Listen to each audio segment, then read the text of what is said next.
എൻ്റെ ഒരു ഫ്രണ്ട് ചോദിച്ചു എന്താണ് എംപ്റ്റി നെസ്റ്റ് സിൻഡ്രോം എന്ന്. ഇതെന്ന് വെച്ചാൽ മിക്കവാറും ഒരു 40s ഒക്കെ ആവുന്ന പാരൻസിന് കുട്ടികളെല്ലാം മിക്കവാറും കല്യാണം കഴിഞ്ഞ് പോയി അല്ലെങ്കിൽ വേറെ സെറ്റിൽഡായി അങ്ങനെയൊക്കെ വരുന്ന സമയത്ത് ഒറ്റപ്പെട്ടതായിട്ട് തോന്നും. മിക്കവാറും എല്ലായിടും ഉള്ളതാണ്. ചിലവർക്ക് നേരത്തെ തന്നെ ഉണ്ടാകുന്ന ഒരു സിൻഡ്രോമാണ്, അല്ലെങ്കിൽ ഒരു സൈക്കോളജിക്കൽ ഡിപ്രഷനാണ്.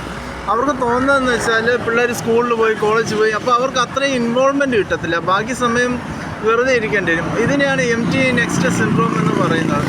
ഇത് കോപ്പ് ചെയ്യാൻ ഇച്ചിരി പാടാണ്. ചിലവർ മെഡിക്കേഷൻസ് എടുക്കേണ്ടി വരും, ചിലവർ പ്രൊഫഷണൽ അഡ്വൈസ് ചെയ്യേണ്ടി വരും. സൈക്കോളജിക്കലിൻ്റെ അകത്ത് ഏറ്റവും ബെസ്റ്റ് ട്രീറ്റ്മെൻറ്റ് എന്ന് വെച്ചാൽ ഒരു സ്വന്തമായിട്ട് ഒരു സർക്കിൾ ഉണ്ടാക്കുക, ഫ്രണ്ട്സിൻ്റെ ഒരു സർക്കിൾ ഉണ്ടാക്കുക, അവരുമായിട്ട് ഇൻട്രാക്ട് ചെയ്യുക. ഞാൻ ഒത്തിരി പേരെ കണ്ടിട്ടുണ്ട് ഈ വാട്സപ്പിലൊക്കെ ഗ്രൂപ്പ് ചാറ്റായിട്ടൊക്കെ ചെയ്യുന്ന ആൾക്കാർ, അതും അല്ലെങ്കിൽ ഒത്തിരി നേരം ഫോണിലൂടെയൊക്കെ സംസാരിക്കുന്ന ആൾക്കാർ. ഇങ്ങനെയൊക്കെ ചെയ്യുന്ന ആൾക്കാർക്കാണെങ്കിൽ ഈ എംപ്റ്റി നെസ്റ്റ് സിൻഡ്രോം അല്ലെങ്കിൽ കുട്ടികൾ വിട്ട് മാറുമ്പം അല്ലെങ്കിൽ അവർ വലുതാകുമ്പോൾ ഉണ്ടാകുന്ന ആ ഒരു ഡിപ്രഷനൊക്കെ കോപ്പ് ചെയ്യാൻ പറ്റും.